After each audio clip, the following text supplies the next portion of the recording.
Isomerism. अब देखिए बेटा, अगर हमारे पास ऐसे कंपाउंड्स होंगे जिनकी मॉलिक्यूलर फार्मूला सेम हो, लेकिन उनमें कम से कम एक प्रॉपर्टी, चाहे वो फिजिकल हो चाहे वो केमिकल हो, कम से कम एक प्रॉपर्टी डिफरेंट होनी चाहिए, उनको हम कहते हैं आइसोमर्स। एक से ज्यादा भी हो सकती है, मगर कम से कम एक डिफरेंस होनी चाहिए, उसे हम आइसोमर्स कहते हैं। यानी कि अगर हम डेफिनेशन की बात करें तो हम कह सकते हैं organic compounds having same molecular formula but at least one property जो फिजिकल हो सकती है, जो केमिकल हो सकती है, डिफरेंट, इनको हम कहते हैं आइसोमर्स। अब देखो, इस बात को मैं समझाता हूं एक एग्जांपल से। सपोज हमारे पास एक कंपाउंड है, एक मॉलिक्यूलर फार्मूला है C2H6O, ये एक मॉलिक्यूलर फार्मूला है। अब देखो, अगर मैं इस C2H6O को देखूं तो ये CH3 CH2OH भी हो सकता है, हो गए कार्बन 2 हाइड्रोजन 6 ऑक्सीजन 1, और ये CH3OCH3 भी हो सकता है।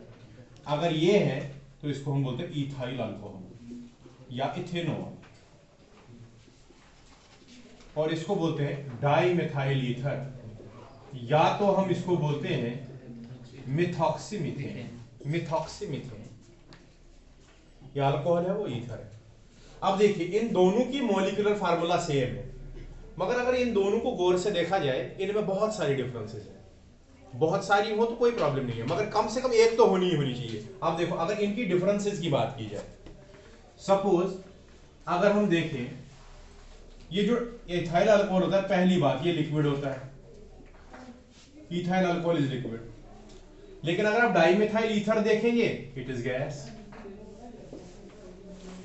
अगर इथाइल अल्कोहल देखेंगे, इसका बॉइलिंग पॉइंट करीबन 76 to 78 डिग्री, 76 डिग्री सेल्सियस होता है, और इसका 17 डिग्री सेल्सियस होता है।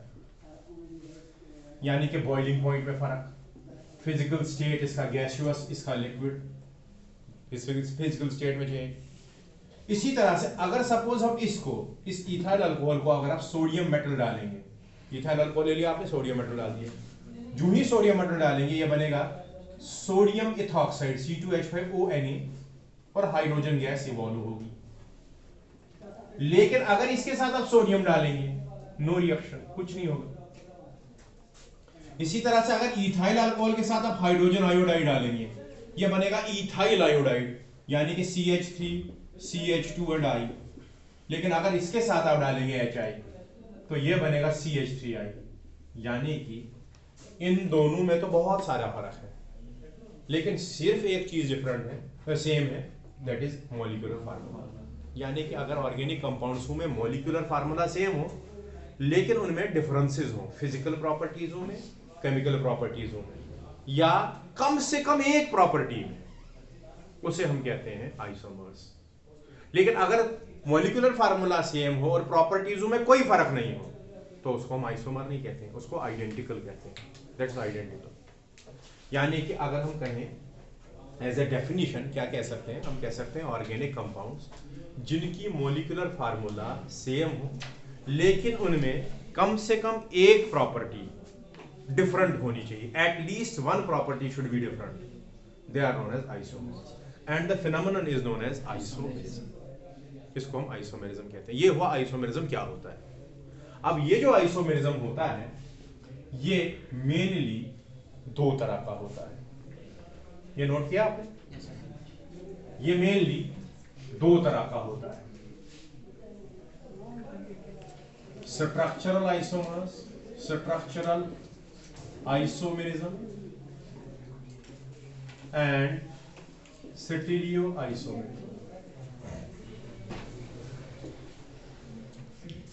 जब हम स्ट्रक्चरल की बात करते हैं तो इनमें डिफरेंस होती है स्ट्रक्चर, इनके स्ट्रक्चरों में कोई ना कोई फर्क होगा। यानी कि ये ऐसे कंपाउंड्स होंगे जिनकी मॉलिक्यूलर फार्मूला सेम होगी मगर प्रॉपर्टीज डिफरेंट होगी। उस प्रॉपर्टीज डिफरेंट होने का रीजन क्या होगा? रीजन होगा स्ट्रक्चर। यानी कि हम कह सकते हैं ये होंगे डिफरेंट। किस चीज में डिफरेंट होंगे? इन स्ट्रक्चर्स। यानी कि कंपाउंड्स की मॉलिक्यूलर फार्मूला सेम होगी मगर स्ट्रक्चर्स में डिफरेंस होगी, उसे हम कहते हैं स्ट्रक्चरल आइसोमर्स। अगर कभी भी स्पेस में स्पेशियल 3D में अरेंजमेंट डिफरेंट हो, अगर स्पेशियल अरेंजमेंट डिफरेंट हो, स्पेस में अरेंजमेंट ग्रुप्सों का या एटम्सों का डिफरेंट हो, उसे हम स्पेस आइसोमर या उसे हम स्टीरियो आइसोमर कहते हैं। यानी कि यहां पर क्या डिफरेंस होगी? Difference in spatial arrangement. यानी कि ग्रुप्सों का 3D में यानी कि स्पेस में या 2D में, मतलब ग्रुप्सों का अरेंजमेंट इसमें होना चाहिए डिफरेंट स्पेस में, उसे कहते हैं स्टीरियो आइसोमर्स। ये सबसे पहले हम करेंगे शुरू स्ट्रक्चरल आइसोमर्स। अब स्ट्रक्चरल आइसोमरिज्म जो है, अभी अभी मैंने आपको कहा कि स्ट्रक्चरल आइसोमर्स होते हैं वो ऑर्गेनिक कंपाउंड्स जिनकी मॉलिक्यूलर फार्मूला सेम होगी लेकिन इनमें प्रॉपर्टीज डिफरेंट होंगी। प्रॉपर्टीज डिफरेंट हो क्यों होंगी? क्योंकि इनके स्ट्रक्चर्स में फर्क होता है। पहली बात याद रखना, जो कोई भी स्ट्रक्चरल आइसोमर्स आपस में होंगे ना, उनका आईयूपैक नेम डिफरेंट होगा। They will have difference in IUPAC name. अगर उनका आईयूपैक नेम दोनों का आप करोगे तो उनके आईयूपैक नेम में डिफरेंस होगा। स्ट्रक्चर जब भी डिफर करेगा आईयूपैक नेम डिफरेंट होंगे। जैसे स्टीरियो हम आगे पढ़ेंगे ना, स्टीरियो में आईयूपैक नेम सेम होता है। जितना हम यहां से यहां की तरफ जाएंगे, जैसे स्ट्रक्चरल हम 5 तरह के होते हैं, इसी तरह से स्टीरियो 3 तरह के होते हैं। जब हम स्ट्रक्चरल से स्टीरियो पे जाएंगे तो डिफरेंसेस जो होंगी वो कम कम होती जाएंगी। Differences in the properties will be lesser. और लास्ट में जब हम पढ़ेंगे जिसे हम कन्फर्मेशनल कहते हैं तो उसमें डिफरेंस होता ही नहीं, इसलिए उसमें हम आइडेंटिकल भी कह देते हैं क्योंकि उसमें इतना कम डिफरेंस होता है। जैसे हमारे पास आपने पढ़ा होगा पहले भी, जैसे कन्फर्मेशनल आइसोमरिज्म में आपने पढ़ा होगा ईथेन के Eclipse form and staggered form. उस इक्लिप्स फॉर्म और स्टैगर्ड फॉर्म में रूम टेम्परेचर पे आपस में अलग करने की पॉसिबिलिटी ही नहीं है क्योंकि डिफरेंस ऑफ एनर्जी सिर्फ 3 किलो कैलोरीज होती है पर मोल, तो वो एनवायरनमेंट से भी मिल सकती है, इसलिए उनको सेपरेट ही नहीं कर सकते। उनकी प्रॉपर्टीज बिल्कुल सब कुछ सेम होता है।